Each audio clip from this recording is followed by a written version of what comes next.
you got to be careful with soft skills, because in quarterbacking, those are the hard. That's the place where you can. That's where you, if you want to be, everyone says, well, I want to be a champion. I want to be a great player. How great can I be if that's my goal?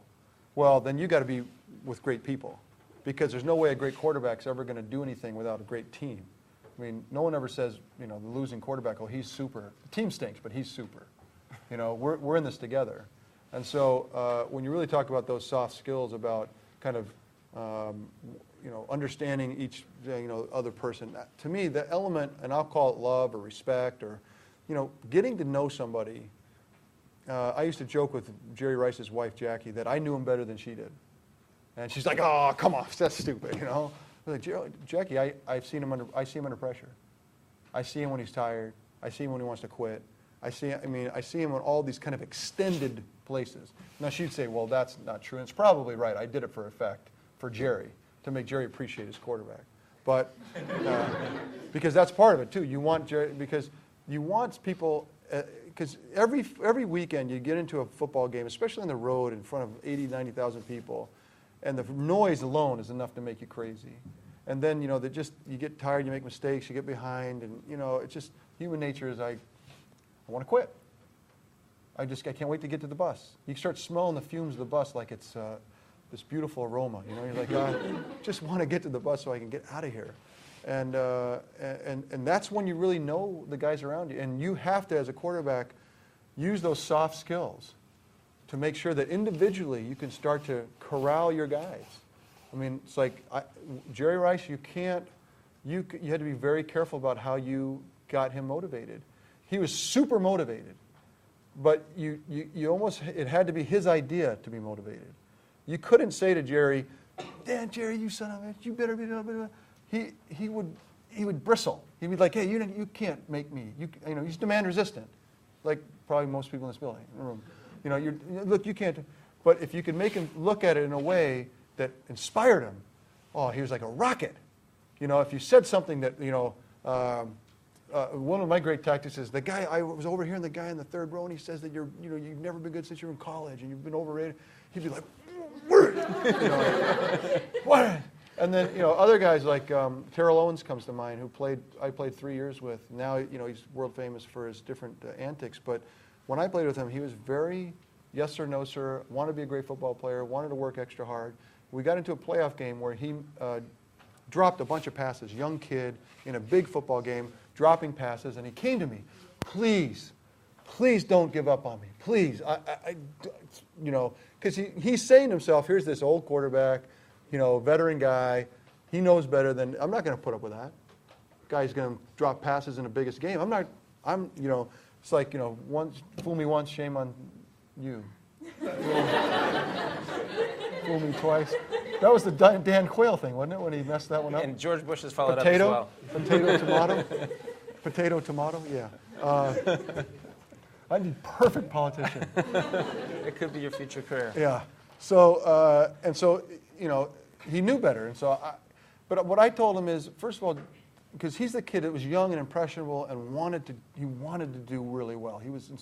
And I said, look, you are the best football player here. You're the most talented, strongest. I'm looking for guys that can get open on third down in the tough situations. That's you. You're my guy. I'm throwing you the ball. If you're open, I'm throwing you the ball. Not to make your big head, Terrell, but if my mom was open, I'd throw it to her. You know what I mean? But you're going to get open, and you're going to get the football. Okay. So out he went. I could have said anything that would have demoralized him the rest of the week. I mean, he was on the tip of my finger, right? I could have done anything with him, and I could have ruined him for weeks, or I could have made it all about me. Hey, screw you! I'm not here about being a champion player. If you can't be a champion, then forget you. I mean, you could do whatever you wanted to. In that moment, I kind of owned him, and that's the kind of the soft skill. The talent is really about stepping in the other guy's shoes.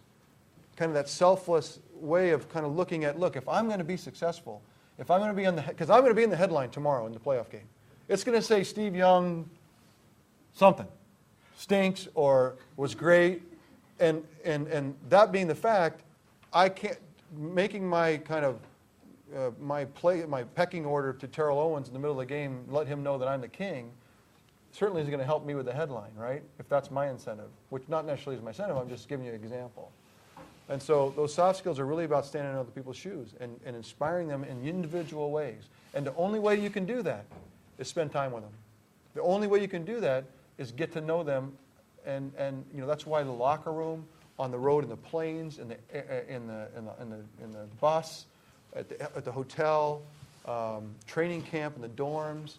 I enjoyed, and maybe that's why it was easier for me, but I enjoyed kind of going room to room in the dorms in the middle of summer camp when everyone's tired and just rapping with people.